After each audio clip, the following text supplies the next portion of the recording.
I love AI to learn languages and I hate it at the same time. What do I mean? So about 6 months ago, I was approached by an Italian business angel on LinkedIn. And I was a bit in a transition period, in my resurrection moment, let's say. I was busy tinkering with bots. Why did I want to make bots? These bots were actually like custom GPT, but you could access through contact on WhatsApp. Because I wanted to have something that had a very specific way of answering. I wanted the answer model to be stable and constant throughout all the conversation without having to repeat it. And I didn't want to miss and go look for the conversation every time. I wanted to have, for example, one bot for Italians who learn English. And so this bot would have only translated things from and into Italian, and examples that were relevant to an Italian speaker. I had done the same for Dutch for French speakers and French for English speakers.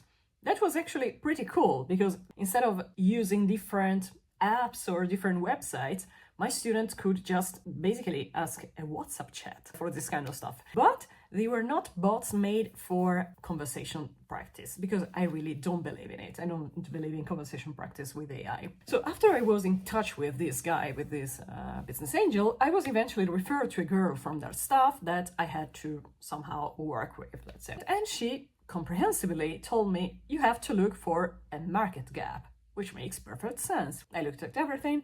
I found a ton of apps where you can build an avatar to talk to, or conversation trainers that fix your grammar in a WhatsApp chat. That was actually probably the coolest thing, let's say. But the more I looked, the more I felt like, I don't really think that apps were the right tool, at least for me. I still don't know what's the right tool, to be honest, but I really didn't think about making another app. Why? I don't know then if the girl was instructed to, let's say, let me do something and then dump me if I didn't have an idea right away, because actually I didn't receive that much guidance about the opportunities available either.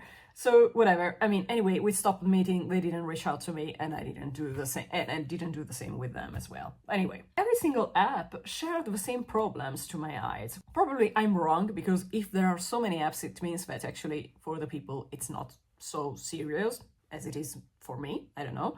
But anyway, they focus on text and they rely on avatars, and frankly, they lack humanness.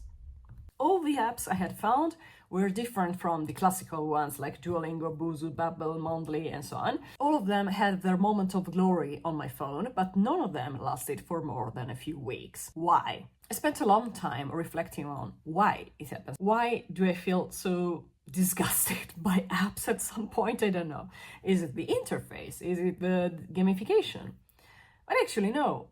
The thing is, I crave stories, and apps have no story to tell me. I look for models, and I look for other people's narratives. And I don't think I'm actually the only one there. Probably this is one of the very few things that make us different from animals. We try to make up stories to get a logic of what happens to us. And in fact, other people's stories are the reason why I had the courage to quit my job in 2021 and follow what I love doing. Because the me of 5 years ago would have never bet one single cent on my current life. I only took the leap because I had seen other people succeeding in that. And so I said, okay, if other people could, maybe. I was so desperate that I said, at least I want to try. So what kind of story can AI tell me? None, because AI has no story. In my case, and honestly, I dare say that this should be the norm for everybody, AI is just an intern, a helper, but not a peer. So I cannot learn from a machine because I crave an emotional relationship with my trainer. Maybe that sounds a bit toxic, maybe it's unprofessional, I don't know. And that's why I also feel so emotionally involved in the relationships I have with my students, because I really feel part of the mission, as I said, and I give 1000% because I really want to see their life changing.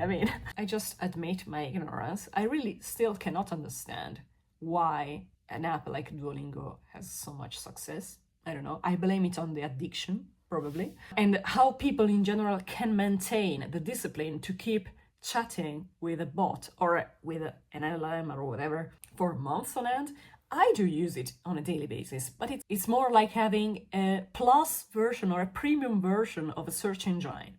I do encourage you to use AI to get corrections, because I don't think that the correction per se is my added value. My added value is being human and supporting you a lot psychologically. I mean, I know that there are a lot of people who use AI exactly to replace therapy with a human.